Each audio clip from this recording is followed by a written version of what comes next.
अगर आपने कभी सेम स्टॉक को एनएसई और बीएसई पे ट्रैक किया है तो आपने शायद नोटिस किया होगा कि प्राइसेस हमेशा मैच नहीं करते। हो सकता है आप बीएसई पे एक स्टॉक खरीदें और कुछ मिनटों के बाद एनएसई पे थोड़ा बेटर प्राइस देखें। इससे दिमाग में एक सवाल आता है, क्या आप स्टॉक को एनएसई पे बेच सकते हैं जबकि आपने उसे बीएसई से खरीदा था? सीधा सीधा बोलूं तो जवाब है हाँ, और इसका रीजन है इंटरऑपरेबिलिटी। इसे समझने से पहले चलिए ये जानते हैं कि ये कंफ्यूजन आखिर क्यों आती है। ज्यादातर इंडियन कंपनीज एनएसई और बीएसई दोनों पे लिस्टेड हैं, लेकिन ट्रेडिंग एक्टिविटी दोनों पे हमेशा आइडेंटिकल नहीं होती। प्राइसेस, वॉल्यूम्स और बिड आस्क स्प्रेड्स किसी भी मोमेंट एक एक्सचेंज से दूसरे पे स्लाइटली वेरी कर सकते हैं।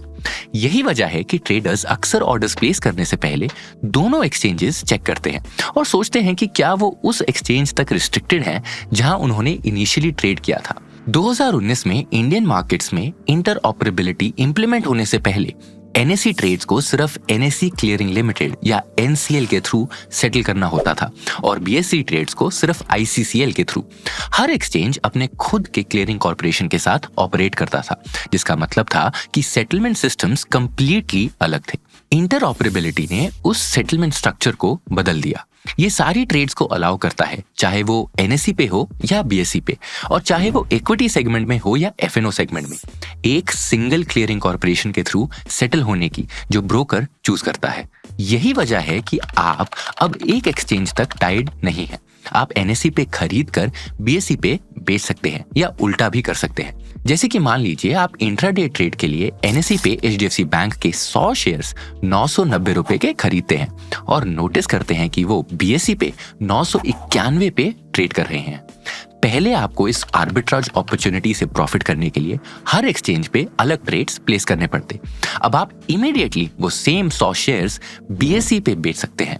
मैं आपको दिखाता हूं कि आपकी पोजीशंस और ऑर्डर्स को काइट पे कैसे अफेक्ट करता है। चाहे आप बीएसई पे शेयर्स खरीदो या एनएसई पे, काइट दोनों एक्सचेंजेस में से बेस्ट लास्ट ट्रेडेड प्राइस या एलटीपी डिस्प्ले करता है। अगर कोई स्टॉक सिर्फ एक एक्सचेंज पे ट्रेड होता है तो एलटीपी उसी एक्सचेंज से आएगा। आप ये भी नोटिस करेंगे कि आपकी पोजीशंस एक सिंगल ईक्यू कैटेगरी के अंडर ग्रुप्ड हैं, एनएसई और बीएसई से स्प्लिट होने के बजाय।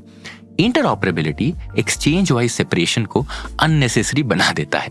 अगर आपके पास कोई सवाल है तो आप कमेंट कर सकते हैं और हम उनका जवाब खुशी खुशी देंगे। सिक्योरिटीज मार्केट में इन्वेस्ट करने की जिम्मेदारी मार्केट रिस्क के अधीन होती है। इन्वेस्ट करने से पहले रिलेटेड डॉक्यूमेंट्स को ध्यान से पढ़ें।